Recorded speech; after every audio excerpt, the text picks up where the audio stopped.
And not only does she here, but she has a good business, a viable business, a forward thrust business, all the things that make for good business. You should be an example for everybody. You are an example. Yes. Go. Hi, my name is Samantha Cortez, Fashion Design Concepts. A lot of you guys all know me. Use the microphone, would you please? Into the Yeah, I'm trying to. Yeah. Okay. Is it working? Okay. Can you hear me now? Very close. You have to Yeah. get very close to it. Samantha Good. Cortez, Fashion Design Concepts. I'm a manufacturer in the fashion industry, and I want to point out a little thing that Eric said about 2007. 2007, when the rezoning happened, there was a very big push on the fashion industry. The influence on the, raising the rents on all the tenants around the industry, all the manufacturers, it really took a big toll. When we started the Save the Garment Center, trying to protect the manufacturers around the area, one of the biggest pressures that I got for a lot of the manufacturers is like, what are we gonna do now? We need help now. And still, 3 to 4 years later, we're still going around circles. And what are we going to do now? And what are we going to do now? It needs to happen now. The manufacturers, the talents that you guys are talking about, the people that are forcing themselves and staying in business, and now with this recession, with the rents that skyrocketed, the manufacturers are really suffering. They're really struggling. And whatever needs to happen now. And stop the talking, stop the meetings. Are you talking about rezoning, or you're talking, No, what are you the talking? rezoning, doing a resolution, something to speak to the designers in the CFDA and see if they can push a little bit more and bring more work back into the U.S. I'm sorry, my spurs of my business is really in the high seasons, right before runway. When the designers that moved out of here because of the rents, because I'm sorry, there's several companies that you said that they went down to Spring Street because it was a much cheaper rent to get the retail store downstairs and then have their facilities, their warehouses, where they can put their people to sew in their warehouses, than renting space here. They could get a better deal for their buck. They moved to the meatpacking district. They still have production here. And you guys know who I'm talking about. I'm not going to really say names. They still have their production facilities down in this area. But when it comes down to the core, the pleaters, the tuckers, the button people, the embroiderers that I am, we need help now. We need to bring more manufacturing here. Yes, great. We are doing for higher clientele. We are doing businesses here, but the millions are not there to afford the rents. The millions are not there, and we're going around in circles trying to figure out something. Let's try to get together and really make it happen. Okay. Thank you.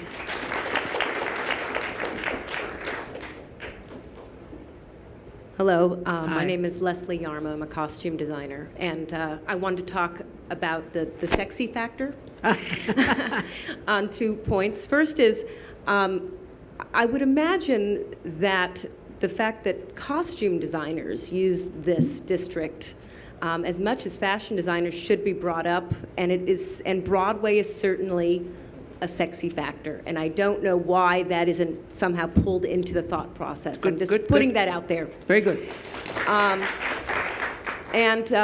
Secondly, there seems to be a lot of talk of why shouldn't we get behind, why isn't it valuable to produce things locally? And just saying that, in my opinion, doesn't do anything. And the reason why we buy produce locally is because it's fresher, it's better, and it's less expensive, it's traveled less time, there's less money spent on the gasoline. Why is buying clothing locally better? We have to have a reason. Can I give that Yes, a crack? Adam? And, Yeah, and that has to be marketed, that reason, not just because New York is sexy. We've got a little bit of ego wrapped up in that, and we have to actually think a little bit more practically about that and really market why it's sexier and better and more interesting here, and how all of us inspire each other, and how that is sexy. And that's why Project Runway works, and why it's brought business here, because it actually marries all those things. It marries production Yes, it in the does. film and television. So there are costume designers also involved in Project Runway. And all the different industries. Are your office is your studio here within the garment No, district? I've had to get a job in Maryland. I live in Maryland Ah! right now on the Eastern Okay. Shore, and my students are very excited about New York. But I I've lived see. here for over 20 years. I I've worked see. here, and Okay. I've had, as costume designers, you have different office spaces, and I I've worked see. with different, all sorts of people in different factories and so forth.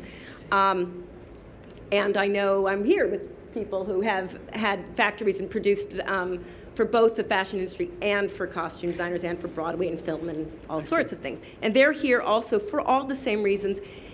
And I think that's kind of sexy. Oh, okay. And it certainly appeals to these kids down on the Eastern Shore in Maryland, where nobody else knows exists this place. But anyway, there are a lot of people out there who thinks it's awfully sexy. But we have to think of a reason why it's sexy, not just because we're cool in here. Right. All right. Yeah, A just couple of quick quickly, points. just quickly. It was most obvious in food why that transition had to occur and why local sourcing became important. But it is fresher and better. And there is a transformation, and we're just at the beginning of that, just like what happened in food, that's going on in retailing now. And I think, there's only so much you can buy in Target. There's only so much you can buy in Walmart. And I think we're going to begin to see sort of the increasing specialization in retailing, where there'll be a much closer linkage between neighborhood retailing and neighborhood production, because people want something different, because people want something that's relatively unique. And two, if you're conscious around sustainability issues, local production makes a difference. If you want to cultivate, if you want to nurture markets for recycled materials, for recycling industries, you've got to preserve space and develop local sourcing. And it requires, a really big Made in NYC campaign, just like they did for the film industry, which is developing a brand and has been very successful in luring the film industry back. We need to do that throughout the industrial sector, throughout manufacturing. Yep. Yes. Stan, where do I start? Okay, let me I'm glad that Erica reminded me about tonight. And most of you know my role as a longtime board member of the High School of Fashion Industries, that we're talking about the students and, having this available to them. I could talk about that, or what's concerning me is this sexy question, because what's getting me a little nervous, and let's turn this into a question, why would we want to bring, and with all due respect, why would we want to bring high-end businesses like restaurants here that's going to change the rents? And I'm thinking this conversation is going to get more challenging, because if we're talking about things being affordable and accessible and doable in the neighborhood, and then we're talking about expensive restaurants and expensive boutique hotels in the neighborhood, a la meatpacking district, which that's a different animal, no pun intended. Meatpacking district happened grown up here, I can tell you why that happened. This is a very different neighborhood. This is a very different environment. That kind of a thing should not happen here in this neighborhood.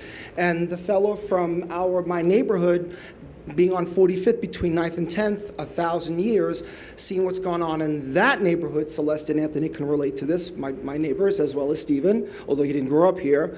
The changes get me very, very nervous having seen that. So the idea of this sexy factor happening in the neighborhood, do we really want to see that happening? Because it's concerning this part.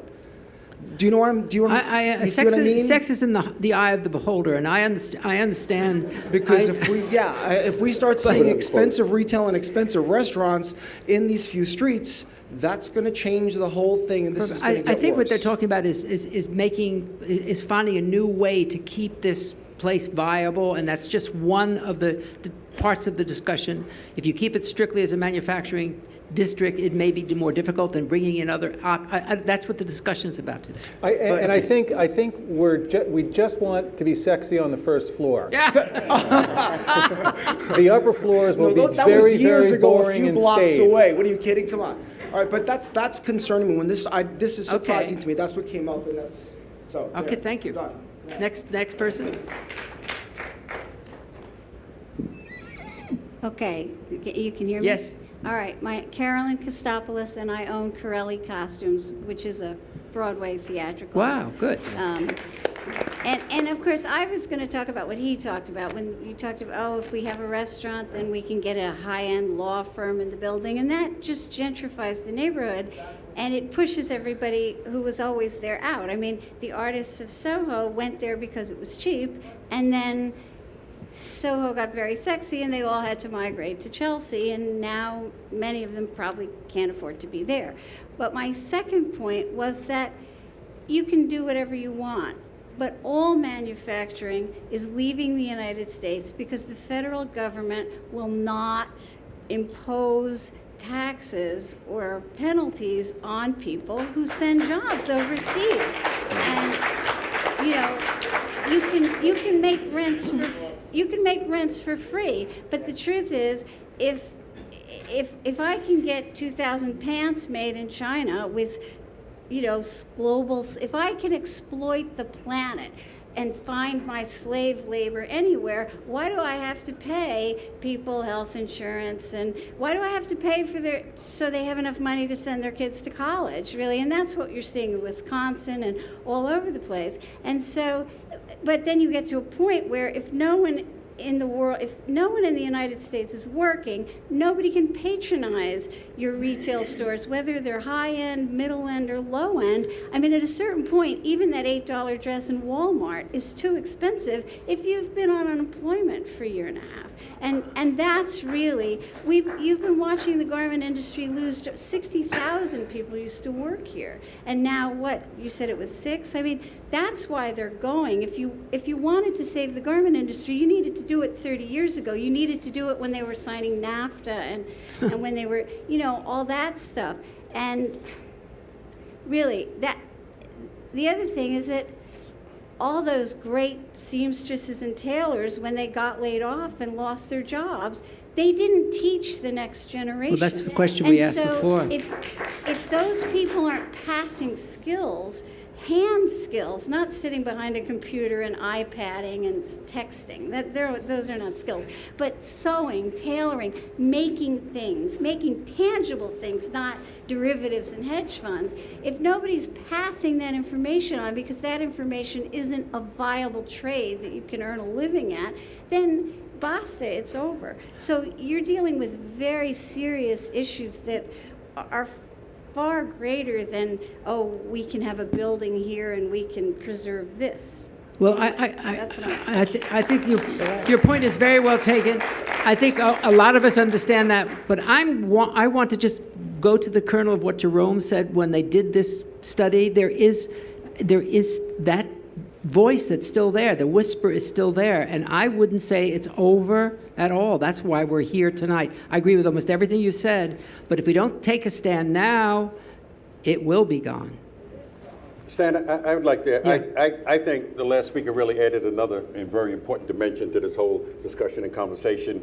This country does not have an industrial policy Right. as it relates to manufacturing. And I don't care what administration, going back to the last 3 or 4, when NAFTA came about, right, and it was done under Bill Clinton, all right, who was very progressive, all right, and certainly understood, all right, what jobs meant to working people in this country. But yet and still, after he was told what NAFTA would do to the United States, Canada, and Mexico, all right, he did it anyway. We explained very clearly that this, particularly in this industry, all right, this is a race to the bottom. All right, and many of you know when jobs were here, they saw many going, Stan remembers, they went to Pennsylvania. That used to be the China of 50 years ago. And you know what happened? Pennsylvania got too expensive. It jumped and left and went to the south, all right, and then the south got too expensive. It went to a place called Central America, Honduras, Santo Domingo, Mexico, and other right. places in that area. And then it jumped over to China. All right, and what's happening now, right, in spite of the fact that we don't have an industrial policy, what many people say, China's getting too expensive. China's getting too expensive. Well, how long was it going to take us to figure out that at some point in time, we see what's happening in the Middle East, the revolutions that are going on, well, we see that that's happening in China. Those of you who have been there know what's going on in China. People don't want to live in those horrible conditions anymore.